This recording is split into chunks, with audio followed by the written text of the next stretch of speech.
everybody, we're here at Hachi Restaurant located at the National Gallery. Did you know that Hachi is one of Singapore's pioneering Japanese omakase restaurants? They've been doing it for 25 years, even before Japanese omakase became trendy. And today's video is not going to be fast food. No, it's going to be a contemplative, slow, gastronomic journey of discovery where we look into all the ingredients in more detail so that you can enjoy your omakase meal. And unfortunately, we might just be savouring Hachi's final winter omakase menu. We'll tell you more about it later. So come join us. Kanpai. You know, a good omakase restaurant is not just about the food, it's about the ambience that's created by the chef, the serve staff, and of course all the tableware in front of you as well. Yes, that's why you come to this kind of restaurant. It's not something that you do every week. It's for a special occasion. You want to take it slow, contemplative, gastronomic adventure journey. Okay, don't talk so soft, I think we cannot hear you. It's so zen. You just feel as if you just have to slow down and really just appreciate everything, right? This is the hasun. Actually, what is a hasun? Hasun in Japanese just means pa chun. That means 8 inches. Original hasun is actually served on an 8-inch tray. But of course, this is more than 8 inches now because as they progress, they want to put more and more stuff. So 8-inch wasn't big enough. But nowadays, hasun usually heralds the season. Absolutely loving this hasun set because it's got all the very Christmassy looking things. These are fresh plants that are from Japan. Yes. And it looks so Christmassy. These are evergreens, and Okay. this particular one is called a nanten. What is special about this plant is the berries become red during winter. So in the usual Japanese fashion, we need to say, Itadakimasu. what is unique about the tao fish is that the scales are very thin. They prepare it by frying the scale with hot oil first Oh, to make I it all see. puff up, and then they finish the rest of the fish in the deep fryer. This is probably the only fish scales that I would eat. So this is the Edo Kiriko, which is Japanese cut glass. So this place really just invests a lot into the cutlery because it really adds to that whole experience, you know. My goodness, this Abby and then that jelly. What's that jelly? It's actually a jelly made from the prawn head. Yeah, and then you got the caviar on Of top. course, topped with caviar and a little bit of gold leaf as well. Oh, my goodness. This is so sweet. But of course, this being Hachi, it's not just a normal chawan mushi. This chawan mushi has got the zuwai kani, which is a snow crab. It's a female snow crab because you want all these eggs. There's the roe. You see the snow crab so small, so they had to go and remove all the meat and remove all the roe, make it into a nice chawan mushi. Second course is sushi. This is uni from Hokkaido, and Hokkaido uni, as you know, feeds on kelp. The nori is from Mikuniya. the Mikuniya. But imagine you buy the nori that comes in a box like this. That's why it's so special, right? You all are very familiar with hamachi, of course. Hamachi is very common. But when the hamachi grows bigger and during winter, the Japanese give it a different name. They call it buri. Oh. Yes, and it's during winter that it becomes really fatty.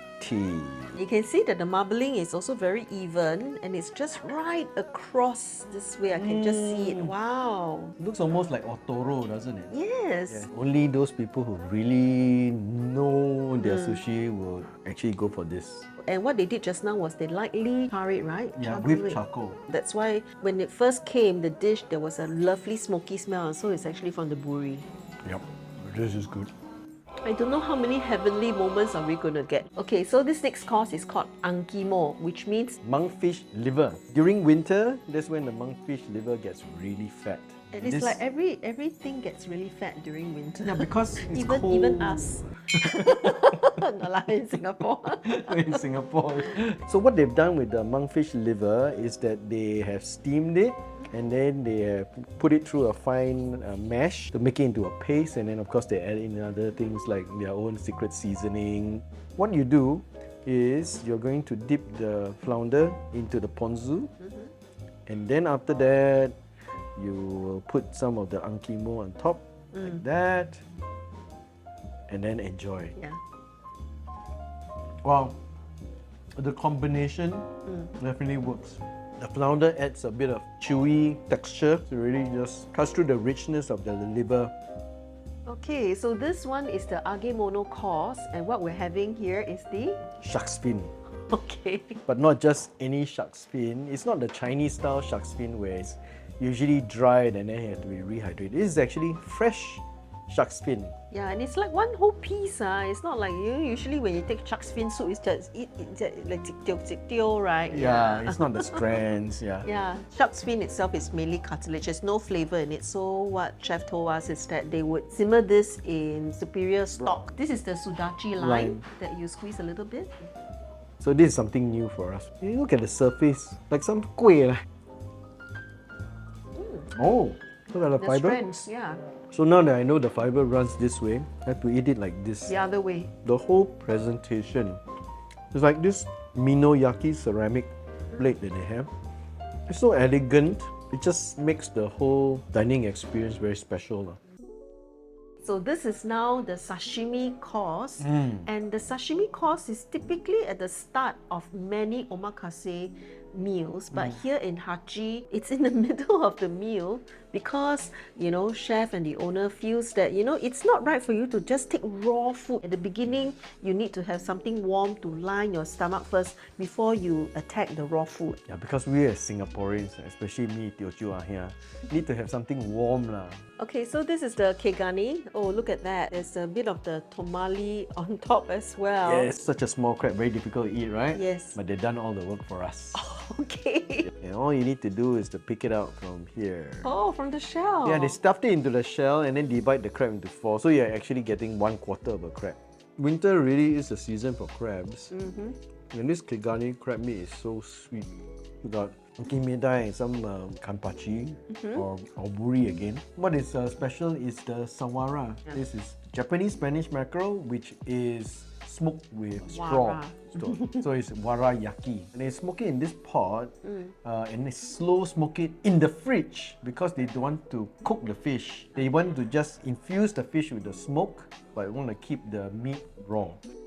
Now we're on to the suimono course, which is basically the clear soup course. That big red king crab, well, that's inside that ball. And it's that ball called is called shinju. Shinjo. So basically, shinju means a dumpling with no wrap. What's featured in here is the crab, haraba gani. But we also don't want to overlook, and this is where you can miss it. I've never seen this before. What's it called? They call it a me kabu. Mekabu. Yes. Probably gonna eat this one first. Yeah, eat this tiny turnip. I wouldn't say the taste is like very super distinctive, but it is more of a, you tease your mind, It's just like, this is something new. This is something I never expected. It's such a tiny little turnip. We go to this Shinjo. There's a lot of effort, to make a ball like this. And they go to the extent of using live red king crab just to make this ball. Because they tell me that you can't get this flavor unless it is live crab. There's a So difference. it's very special. Wow. This is the Yakimono. So the culinary team here has put in so much effort to give you something very unique, something for you to discover. Yeah. So don't miss out on this. This is the kuwai. Kuwai, the very kawaii kuwai. Kawaii kuwai. This is the Japanese water chestnut. They call it water chestnut, and it's got this shoot coming up which signify progress. It's like it looks very upward moving, very things. This is nice. It is not like the water chestnut where it's crunchy. No, it feels like a kaolak. More like a yam, Of course, this one everybody knows. This is the wagyu, very nicely grilled wagyu, and we eat it with the yama wasabi. Or you can have a little bit of this red wine salt. Wagyu is always good, but it's not unexpected. What's really unique is this potato-like looking thing that is called Mukago. Yeah, it does taste a bit like a potato. Tastes like potato. And of course, we got some sweet potato. And this is burdock root, which has been deep fried into a until it's crisp. This is the gindara that's been marinated in miso for 48 hours. I always like miso marinated gindara. So for the final course before dessert, we've got the temaki and we've got a nice tutoro with some scraping of the tuna. That's mashed together with some negi. Yep. And then also this very interesting looking ikura, which has been cooked at low temperature to alter its texture. So this is a hand roll, so you're supposed to put it all together Like that. and have it. I don't know whether this is a result of the low temperature cooked ikura, but I feel that it's a bit creamier. Is it? Yeah. Maybe you're right. Your savory part of the meal is going to end here with a beautiful miso soup that's made with 3 types of miso. Very nice. The red miso actually adds a lot more depth to the flavor because it's aged longer. Finally, we are in dessert. Oh my goodness, look at it, so pretty because they have their own in-house pastry chef. This is ice cream, but it's ice cream made from amazake, which is basically rice that is sort of broken down so that it releases all the sugar. It becomes a sweet drink that people actually drink during winter. It's not overly sweet. It's creamy and it's cross between a sorbet and like an ice cream. Yeah. And this is quite a traditional Japanese wagashi. Wagashi means it's a dessert made with all this bean paste on the inside. Instead of bean and strawberry paste on the inside, with this mochi sort of skin. Not just consuming the very nice sweet, but it's also a piece of art. And it's not overly sweet, which is what I like about it. Yeah. Now that was a lovely omakase meal. You know, they serve both lunch and dinner omakase. Their lunch omakase ranges from 168 to 188++, and dinner omakase starts from 238++. Now, reservations can be made via their Instagram page or Google Maps. And if it's for a special occasion, make sure you tell them because the dessert chef might just make something special. So I must say that was a most exquisite omakase meal. I mean, the food was well prepared, the ingredients so wonderfully sourced. We got to try all the very interesting ingredients we've never seen before. The atmosphere was great and they are doing very well. So why is it that this may be their last winter menu? Well, we understand that Hachi Restaurant has not yet managed to renew the lease with the National Gallery of Singapore, and they're still in the midst of discussion with the gallery. Yeah, they've been around for 25 years, but it's only the last 6 years that they're here at the National Gallery. And within that time, they even have to survive the COVID pandemic. So now they're looking at having to move again. Well, you know, it's not so easy to relocate a restaurant like this. After all, you know, you can see that they've put in a lot of effort, dedication, and obviously investment in a location like this. So make sure you come soon to experience the omakase here at Hachi Restaurant. For those of you who haven't had enough of our rambling tonight, we have a special bonus section for you where we go through all the flatware. Yeah, we were told it costs $600,000. Yeah. So, yeah, if you're interested in those kind of things, stick around. So welcome to the bonus segment where we talk about the flatware that's available here at Hachi Restaurant. We're going to talk about this ones here. This is what we call the kutani yaki. All right, and these ceramics actually come from the Ishikawa prefecture. It comes in various styles and it's characterized by its bold colors, and they like to depict different landscapes and life in action, like you see this bird, right? So you can see it's so intricate and so pretty. And this particular plate itself is worth about $70 to $80. Yep, just for a plate. Now this is lacquerware. I'm sure you've seen something like this being sold at Daiso for $2. Now that's made of plastic, but this is real lacquerware, and it's made from one whole piece of wood which they have, fashioned into this sort of shape, and then they've painted it with some tree lacquer. This is real gold. This bowl costs $1,800, and if you drop it, you will break it because it is not like it's metal, you know. This is very breakable. Yeah, it's a piece of wood. Yeah. This is their specially made tent. It's actually fashioned by the owners here and it's specially made for this restaurant. It is used to put the hand rolls. It's something that you can just lift up. It's a I think it's about tamaki holder. $300 each. This particular piece, you saw it earlier in the meal, and it's called the kyoyaki because it comes from Kyoto. And it's basically ceramic that's done with the mold style and techniques. And it's hand painted with gold and silver. And this particular piece, if you remember, how much did it cost? I think it's 300, isn't it? $240 to $250. Wow. Okay, and finally, this range here is called the Minoyaki. It's from the Gifu Prefecture.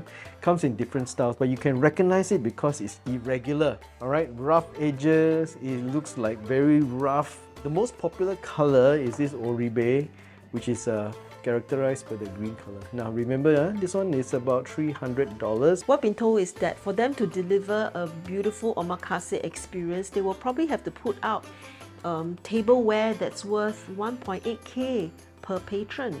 So for two of you eating together, that's 3,600 worth of flatware. And to maintain this whole inventory, it's $600,000. Now we finally come to the end.